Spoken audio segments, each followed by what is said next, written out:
Próximo programa. Eu sou Luciano Aires e a partir de agora você está frente a frente com a Justiça, um programa da APAMAGES, Associação Paulista de Magistrados, que tem por objetivo aproximar o judiciário do cidadão no estado de São Paulo. Para tratar de um tema de vital importância para a sociedade paulistana, paulista e brasileira, nós estamos com uma das maiores especialistas da área, que é a doutora Gilca Gattas, que vai tratar de um tema, o projeto Caminho de Volta. É um projeto que busca recuperar crianças desaparecidas. É isso, doutora Gilca? Exatamente. O projeto é busca de crianças desaparecidas no estado de São Paulo. Tá certo. Doutora Gilca, primeiro, o que é o desaparecimento? Como é que a gente consegue delinear isso para a população, para a polícia, para todo mundo? Quando que se caracteriza o desaparecimento de uma criança? Essa pergunta é muito importante, né? Porque para algumas famílias, uma criança tem um ritmo dentro de casa tão seguidinho, tão fácil de acompanhar, que ela sabe, ela deveria estar em casa às 5 horas, são 5:30, a mãe já se locomove para procurar onde está essa criança. Outras, principalmente adolescentes, muitas vezes não têm uma rotina dentro de casa, que sempre estão no mesmo horário, que avisam aonde estão.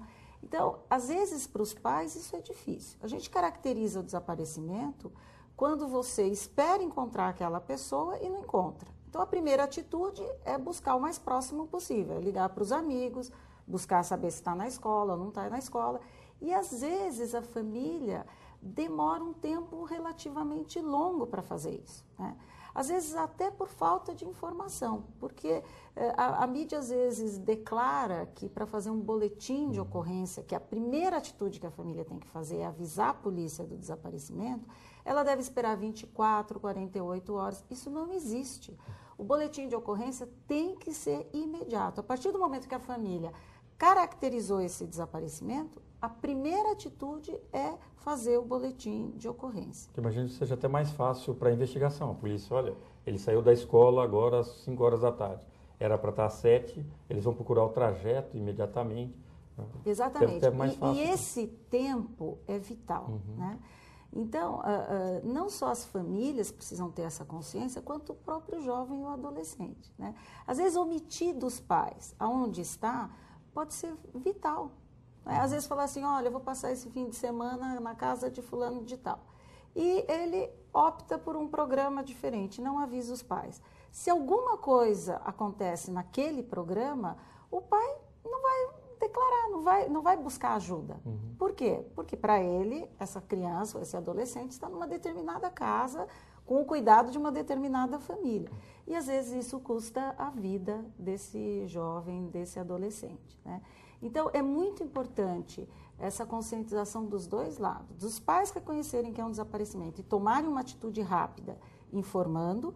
O Brasil ainda é muito tímido em relação a isso. Alguns países tomam medidas imediatas, apesar de que existe uma lei no Brasil de busca imediata de criança e adolescente, nós ainda somos tímidos nessa atuação, né?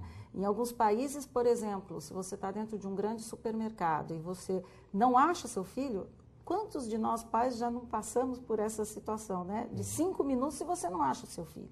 Que parece uma eternidade. Parece uma eternidade. E às vezes é uma própria brincadeira de criança que está escondido atrás de um varal com roupas. Então, o que acontece? Naquele momento, a família ela é instruída fora. Ela já avisa o segurança, fecham-se todas as portas do supermercado. Ninguém entra, ninguém sai. Então, medidas como essas, aos poucos, deveriam ser implantadas também no Brasil. Isso depende das famílias requisitarem e também dos jovens e dos adolescentes, principalmente, e crianças também, né? Serem educadas para tomarem esses cuidados, né? Da verdade, da não mentira, né? Das situações em que você pode fazer a sua parte. Doutora, apesar de não ser a especialidade da senhora, mas esse projeto trabalha com vários eixos, como a senhora nos apresentava um pouco antes do nosso programa. E um dos eixos é o psicológico. Como trabalhar essa necessidade dessa comunicação dos pais com as crianças e também com os adolescentes, sem causar aí um pânico desnecessário? Esse é um processo, né? Algumas campanhas podem ser feitas dentro das escolas, isso é um plano grande do caminho de volta, é começar a trabalhar a prevenção. Mas para você também trabalhar a prevenção, você precisa conhecer o fenômeno. Né? A questão do desaparecimento de crianças e adolescentes no Brasil é um fenômeno enorme. São em torno de 9.000 crianças que desaparecem, crianças e adolescentes, só no estado de São Paulo por ano. E isso, em termos de Brasil, é em torno de 30 a 40 mil. E esses dados são dados de boletins de ocorrência. Então, eles também podem estar subestimados. Né? Então, conhecendo melhor esse fenômeno, nós vamos poder trabalhar a prevenção. Qual é o perfil dessa criança que desaparece? Né? A gente tem visto dentro do projeto, conversando com várias famílias, nós já atendemos mais de 600 famílias cadastradas no caminho de volta, que uma das razões do desaparecimento são fugas. Né? E fugas, às vezes, de lares violentos, de situações difíceis de administrar dentro de casa. E, às vezes, até para algumas crianças, essa é uma atitude, entre aspas, saudável. Né? Mas não é toda criança que está sofrendo violência dentro de casa que consegue ter essa atitude de fugir. Então, a gente também precisa entender esse fenômeno, precisa saber o que leva, qual é o perfil dessa criança que foge. Como que é esse adolescente que foge? Né?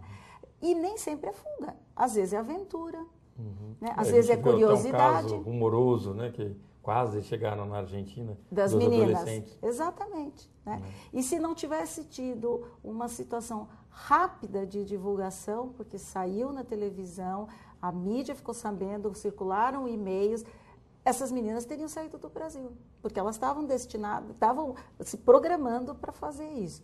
Então, isso mostra que as atitudes têm que ser rápidas. Né? E isso é um processo de treinamento, de educação, de prevenção e de conhecimento do fenômeno. Esse é uma das buscas do caminho de volta, é conhecer melhor o que acontece dentro do desaparecimento de crianças e adolescentes. Doutora Gilca, como é que surgiu a ideia de criar um projeto de uma magnitude dessas? A gente começou, a senhora dizendo, de uma parte de um cadastro de DNA. Daqui a pouco tem um apoio psicológico para a criança e também para a família, no caso da recuperação.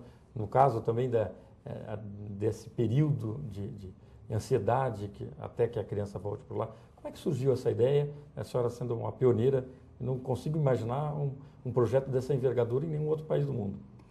Então, eu sou pesquisadora e docente na Faculdade de Medicina da USP e há muitos anos a gente faz investigação de paternidade usando a tecnologia que existe hoje, que é a análise do DNA, né, de marcadores do DNA. E na questão da criança desaparecida, a criação de um banco de DNA que agilize essa busca e possibilite a identificação dessas crianças quando encontradas hoje, daqui muitos anos, vivas ou mortas, é muito importante. Né? Então, um banco de DNA para essa questão do desaparecimento é como se nós fizéssemos uma investigação de paternidade ao contrário. Normalmente, você tem a mãe e a criança e você faz a análise de DNA para saber se aquele indivíduo é o pai biológico dessa criança. No desaparecimento, esse banco de DNA, eu tenho pais biológicos dessa criança e uma criança encontrada